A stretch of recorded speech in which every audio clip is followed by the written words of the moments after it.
بسم اللہ الرحمن الرحیم۔ پیش خدمت ہے سورہ بقرہ کی آیت نمبر 153 سے 163 تک کا ترجمہ۔ اے ایمان والو، صبر اور نماز سے مدد مانگو، بے شک اللہ صابروں کے ساتھ ہے۔ اور جو اللہ کی راہ میں مارے جائیں انہیں مردہ نہ کہو، بلکہ وہ زندہ ہیں لیکن تمہیں اس کا شعور نہیں۔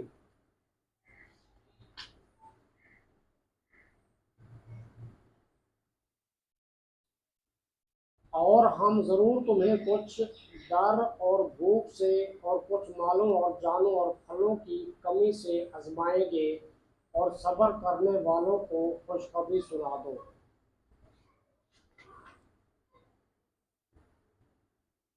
وہ لوگ کہ جب ان پر کوئی مصیبت آتی ہے تو کہتے ہیں ہم اللہ ہی کے ہیں اور ہم اسی کی طرف لوٹنے والے ہیں۔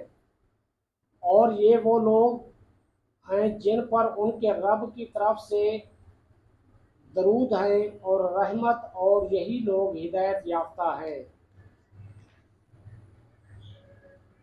بے شک صفا اور مروہ اللہ کی نشانیوں میں سے ہیں، تو جو اس گھر کا حج یا عمرہ کرے اس پر کچھ گناہ نہیں کہ ان دونوں کے چکر لگائے، اور جو کوئی اپنی طرف سے بھلائی کرے تو بے شک اللہ نیکی کا بدلہ دینے والا خبردار ہے۔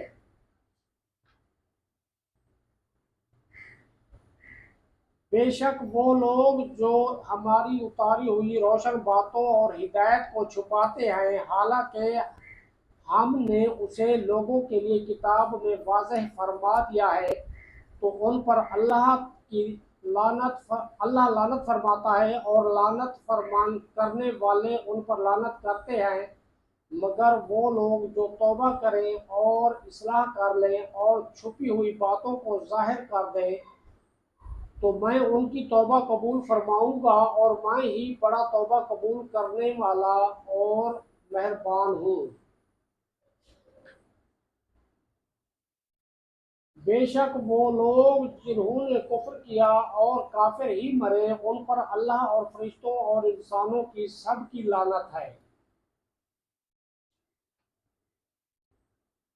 وہ ہمیشہ اس میں رہیں گے، ان پر سے عذاب ہلکا نہ کیا جائے گا اور نہ انہیں مہلت دی جائے گی۔